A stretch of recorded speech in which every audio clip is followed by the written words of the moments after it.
So reports have emerged that Prince William is planning to strip Harry and Meghan of their royal titles when he ascends to the throne. Now, these rumors have been floating around for a while now, and it all tracks back to when Harry and Meghan first quit the royal family way back in 2020. At the time, they obviously had many discussions with the Queen and other members of the royal family about what their roles were going to look like when they left the UK and moved to California. After a lot of discussion, it was decided that the two of them were no longer going to be able to use their HRH titles.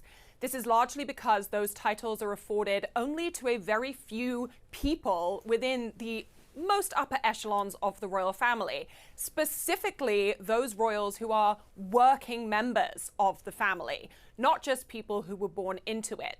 Prince Andrew was stripped of his HRH title after his involvement in the Jeffrey Epstein scandal, and many believed that when Harry and Meghan left the royal family, they should lose the ability to use those royal titles in everyday life.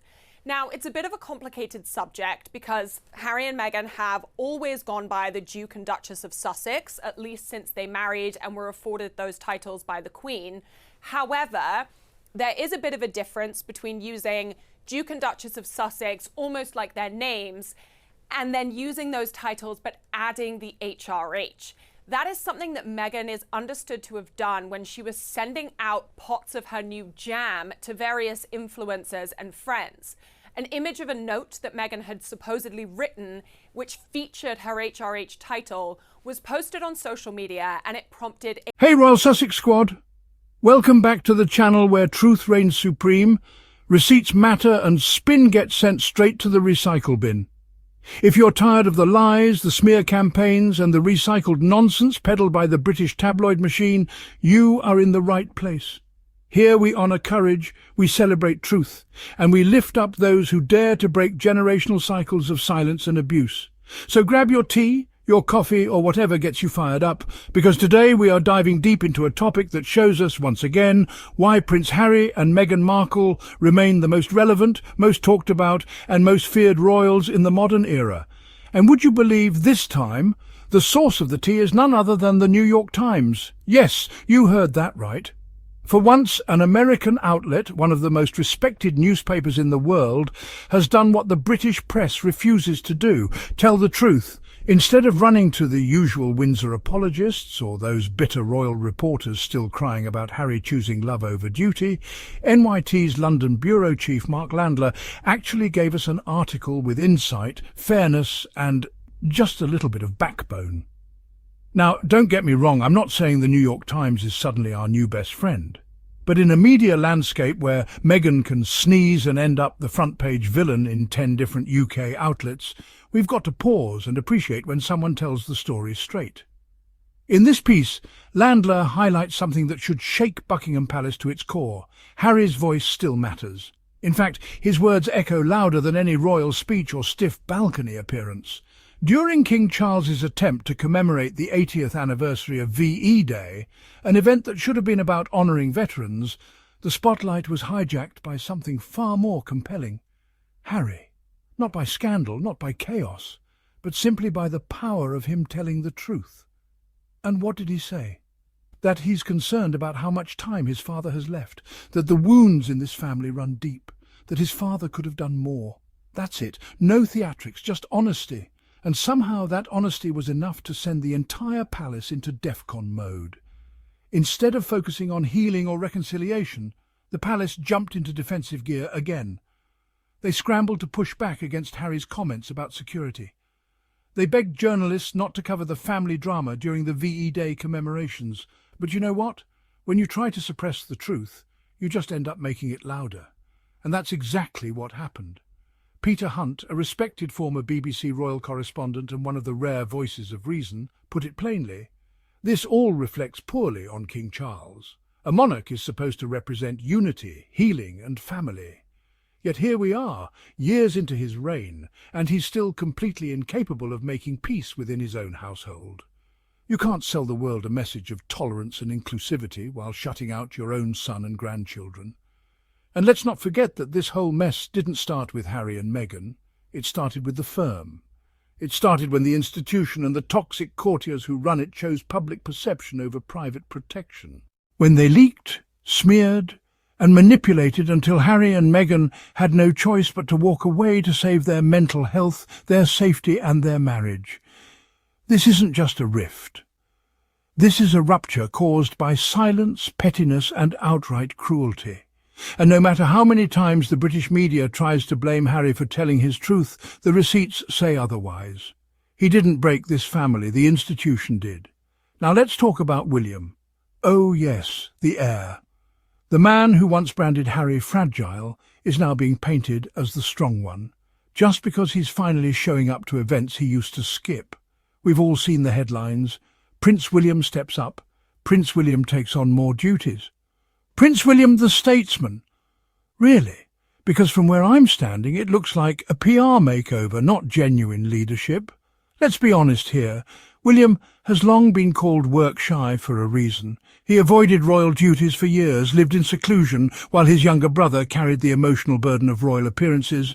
And now that there's a vacuum left by Harry, Andrew, and a sickly King Charles, suddenly he's Mr. Reliable? Please, let's not confuse necessity with nobility. He's being forced into the spotlight because there's no one else left to hold the crown. But charisma can't be faked. And empathy? That's something William has never shown Harry. Not in public and certainly not in private. The real issue is this. The royal family is falling apart in plain sight, and Harry and Meghan were never the problem. They were the truth-tellers, the ones who dared to say, "We deserve better." And they've been punished for it ever since. Meghan was vilified simply for existing, for loving a prince, for speaking with clarity and compassion. And Harry, he's been branded everything from traitor to attention-seeker, when in reality all he ever wanted was a safe space for his wife and children. Let's not overlook the double standards either. Prince Andrew settled a lawsuit related to serious allegations, and yet he still lives on royal estates, enjoys taxpayer-funded security, and faces barely a fraction of the public criticism that Harry and Meghan have endured. Make it make sense. And through it all, Harry and Meghan thrive, despite the hate, despite the lies, despite the smear campaigns, the tabloid obsession, and the relentless attempts to erase them from the narrative. They are building something real, something sustainable. A family built on love, not duty, purpose, not protocol. That's why they remain the most talked about royals on the planet, because people recognize authenticity when they see it, and because no amount of royal spin can hide the fact that Harry and Meghan are living proof that you don't have to stay where you're not respected. And to the folks who still try to villainize them, ask yourselves why. Why are you so angry that they walked away from abuse? Why are you mad that a woman said no to being sacrificed on the altar of colonial nostalgia? Why are you so desperate to see them fail? Because deep down, you know the truth. They were right to leave. And the institution is worse off without them. So here's what we're going to do. We're going to keep supporting them. We're going to keep speaking up. We're going to continue countering the noise with truth, with passion and with receipts. Because history will remember Harry and Meghan not as rebels or runaways, but as revolutionaries. NYT, King Charles's drama with Prince Harry will reflect badly on his reign. It's fascinating to watch as American newspapers try their hand at royal gossip. That's all it is too. Almost all royal reporting is just gossip, dressed up as news or analysis. Well, the New York Times published a fascinating piece this weekend, written by their London bureau chief, Mark Landler. Instead of quoting monarchist hacks who pick up paychecks screaming about the Duke and Duchess of Sussex on GB News, Landler spoke to Peter Hunt, who has become something of an even-handed critic of the monarchy. Landler also spoke to Ed Owens, a historian who doesn't seem to be particularly wrathful towards the Sussexes, which means this news analysis comes across as fair and free of Buckingham Palace's talking points. Some highlights: Prince Harry's BBC interview disrupted the VE Day commemorations. King Charles III was busy last week marking the 80th anniversary of the Allied victory over Nazi Germany and preparing to fly to Canada to open its parliament later this month. But his public schedule was eclipsed yet again by a highly publicised eruption from his estranged younger son, Prince Harry. It has become a familiar pattern for the 76-year-old monarch. 2 years after his coronation, his reign is shaping up as both eventful and oddly unchanging in its core narrative, that of a beleaguered father managing a messy brood. Harry's comment about not knowing how much time Charles has left. "There is an overhang in the way we see Charles's reign," said Ed Owens, a historian who writes about the British monarchy. "It hasn't really gotten going, nor are we sure how long it will last." Charles's reign might be defined by the Sussex mess. But Harry's comments, which came after a legal defeat over his security arrangements in Britain, dragged attention back to the rift that opened in 2020, when he and his wife, Meghan, withdrew from royal life and moved to California. Some royal watchers warn that unless Charles finds a way to heal that rift, it could define his reign, undercutting the messages of tolerance and inclusiveness that he has long championed. Peter Hunt on the interfamily squabbles. "When history comes to be written about the king, this will reflect badly on him," said Peter Hunt, a former royal correspondent for the BBC. "He represents an institution that is about family, unity, and fostering forgiveness. His role is to bring people together, and yet he can't bring people together on his doorstep." Buckingham Palace did too much around Harry's BBC interview. The palace pushed back on Harry's contention in the BBC interview that his father could have done more to spare him the loss of automatic, publicly funded police protection when he visits Britain. The palace appealed to journalists not to focus on the family drama during a week dedicated to VE Day commemorations. Far from calming the waters, Mr. Hunt said, that had the effect of keeping the spotlight on Harry longer than necessary. "It's a private issue, but they are using the full weight of the institution to respond to him," Mr. Hunt said. Workshy William has been thrust into a more public role. Harry remains estranged from his older brother, Prince William, as well as his father, which adds to the portrait of a family divided and diminished.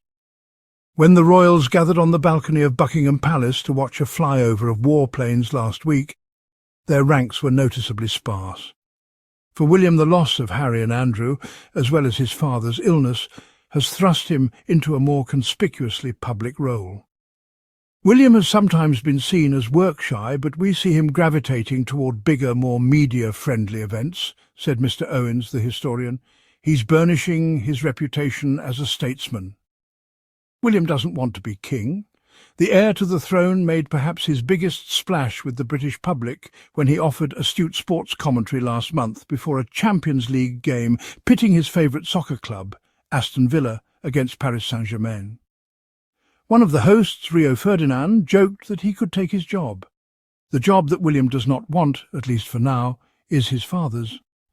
But fears over the king's health have made talk of succession inescapable. In late March, Charles was briefly hospitalised after a reaction to his medication. The palace insisted it was a minor bump on the road to recovery, but it set off alarm bells at British broadcasters, for whom the passing of a monarch sets in motion massive coverage. The king's cancer. But such high-profile engagements, royal watchers say, do not disguise the fact that his illness has hindered him from pursuing the kinds of reforms to the British monarchy that many expected after his coronation.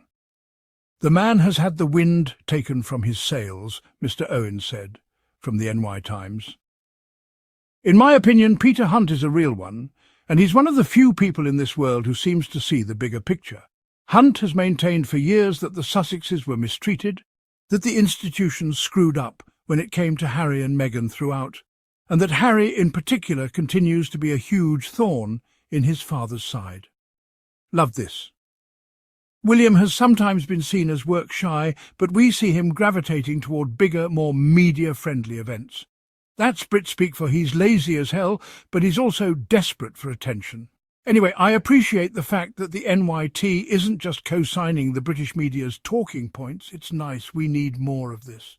And before you go, if you value what we're doing here, shining light where the mainstream media won't, calling out hypocrisy and uplifting those who dare to break the mould, please take a moment to subscribe to the channel. Hit that notification bell so you never miss an episode. And if you want to help us keep the truth alive, consider dropping a super thanks below. Every single contribution helps us keep doing this work, honestly, unapologetically and boldly. This is Royal Sussex Squad, and around here, we don't play palace games. We tell it like it is. Until next time, stay brilliant, stay bold, and stay loyal to the truth.